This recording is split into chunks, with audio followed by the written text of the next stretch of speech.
Comment nos églises locales peuvent-elles toucher les nombreux Français qui nous entourent, qui sont, comme on dit, sécularisés?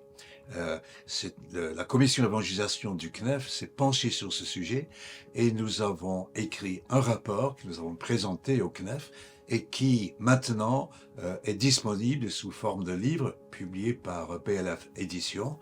Voilà, ce livre, Évangéliser la France sécularisée du XXIe siècle.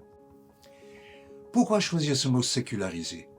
La sécularisation, ça veut dire que les gens se dispensent de toute appartenance obligée, de toute affiliation à une religion. Ils vivent en dehors de la religion, ils sont indifférents à tout ce qui est spirituel. Autrement dit, la religion n'est pas plausible, la foi chrétienne n'est pas plausible. Si ce n'est pas plausible, c'est quelque chose qui est exclu d'avance, qui ne rentre même pas dans le champ du possible. Et les gens ne prêtent pas attention à cela, ils vivent sans référence à tout ce qui est spirituel. Comment faire dans cette solution? Il faut que la foi soit rendue plausible dans les 4 réseaux relationnels que chacun de nous vit tous les jours. Notre famille, notre quartier, notre lieu de travail ou lieu d'études, nos amitiés, nos loisirs.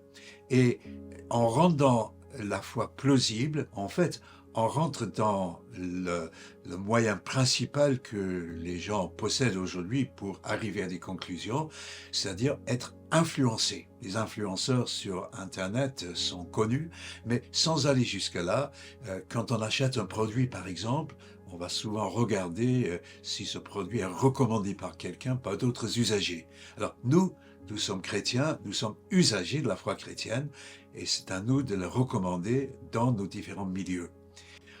Autrement dit, le messager précède le message. Comment notre commission, la commission évangélisation du CNEF, est-elle arrivée à ces conclusions? Un élément important était un sondage que nous avons réalisé auprès de chrétiens qui s'étaient convertis au cours de ces dernières années, mais qui ne venaient pas d'un arrière-plan évangélique. Nous avons reçu une centaine de réponses anonymes et nous avons constaté que plus de la moitié ont dit c'était à cause d'une relation avec quelqu'un de leur entourage. Un autre élément de cette enquête a révélé que non seulement il y avait un accueil bienveillant et la réponse aux questions posées, donc un enseignement clair. Et nous avons conclu de cela que en France, le relationnel est très très important, mais nous sommes aussi un peuple un peu cartésien et le côté cognitif est important. Et en mettant ensemble le relationnel et la réponse aux questions des gens, nous avons en quelque sorte une sorte de formule qui nous aidera à toucher ces Français sécularisés. Alors qu'est-ce que cela implique pour nos églises locales? En fait, quand on se rassemble, on passe peut-être maximum 3% de notre temps entre chrétiens et 97% de notre temps dans ce qu'on appelle l'église dispersée, donc dans nos différents milieux tout au long de la semaine. Mais l'église rassemblée est tellement importante. Une église en bonne santé va préparer les chrétiens à vivre dans l'église dispersée.